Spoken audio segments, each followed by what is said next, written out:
I think we can all agree that Tokyo is a super cool city. It has 37 million people. It's the most advanced metropolis on Earth. Robots, skyscrapers, earthquake-proof buildings. But 400 years ago, this entire place was a tiny fishing village. That's right. Today's Tokyo was once an ordinary small town. And if you want to know how the biggest city in the world went from nothing to the capital of the future, you've come to the right place. So stick around and let's get started. Okay, so Tokyo is insane. I mean, look at it. But behind every great city is a humble beginning. And Tokyo's humble beginning was actually pretty humble. We're talking like cat videos on Thanksgiving morning kind of humble. Back in the early 1600s, this area was called Edo, which basically meant the estuary because it sat where the river met the sea. It was perfect for fishing, but not much else. There were no palaces, no power, just rice farmers and fishermen living off the water. And if it hadn't been for a certain someone, Tokyo might have stayed that way.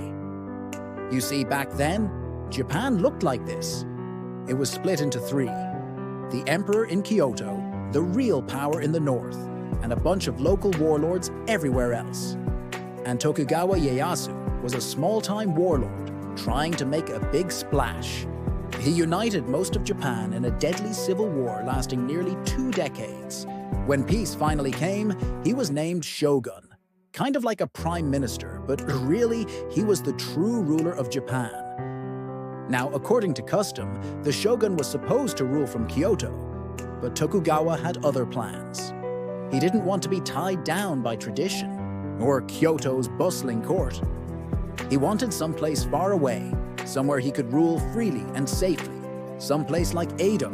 See, Edo was far from Kyoto, about 400 miles, meaning the emperor couldn't interfere.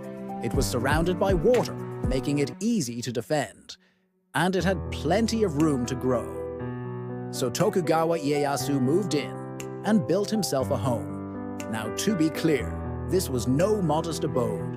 Over the next 10 years, Tokugawa expanded Edo Castle into one of the largest fortresses in the world, complete with a moat, stone walls, turrets, and enough space to house 10,000 samurai.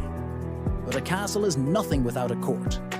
So Tokugawa invited over 200 powerful feudal lords known as daimyo and ordered them to spend half the year here with their families, leaving their wives and children as hostages in Edo while they ran their estates back home.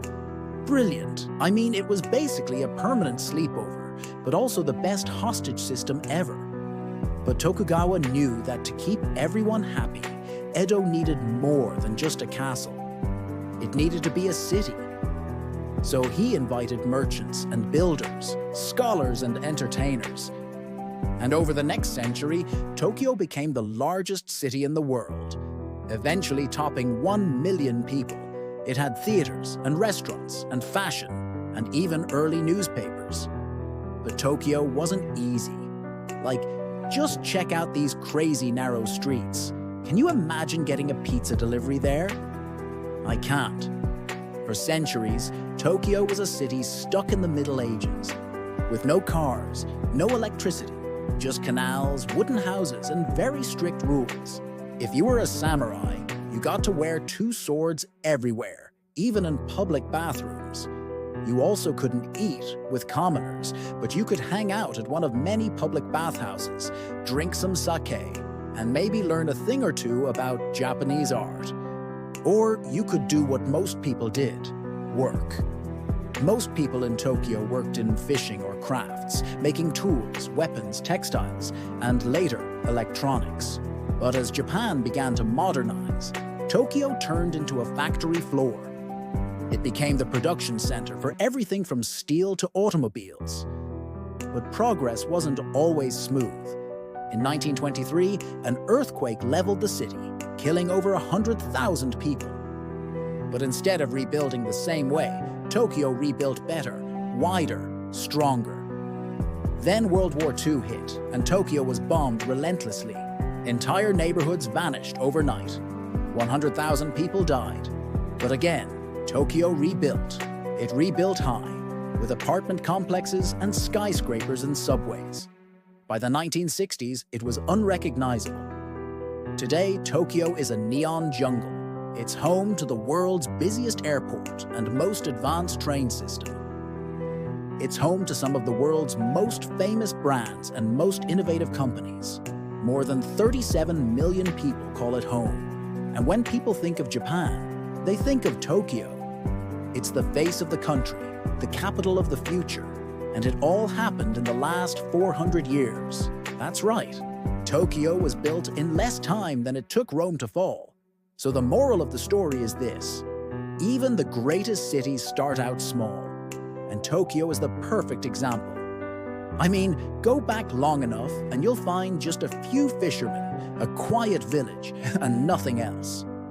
But then a warlord had a vision, a fortress, a plan, and the audacity to turn a sleepy village into a political prison of power. That was Tokugawa Ieyasu. And when the emperor took power, that vision became a reality, a new capital, a new Tokyo. And every time something terrible happened, like a fire, a quake, a war, Tokyo saw it as a chance to rebuild, faster, smarter, bolder, and that's how Tokyo went from zero to hero, from a village of fishermen to the capital of the future. So now it's your turn. What city surprised you the most? How about Rome? Check out our video on how Rome went from a small Italian town to the capital of the world. You're gonna love it.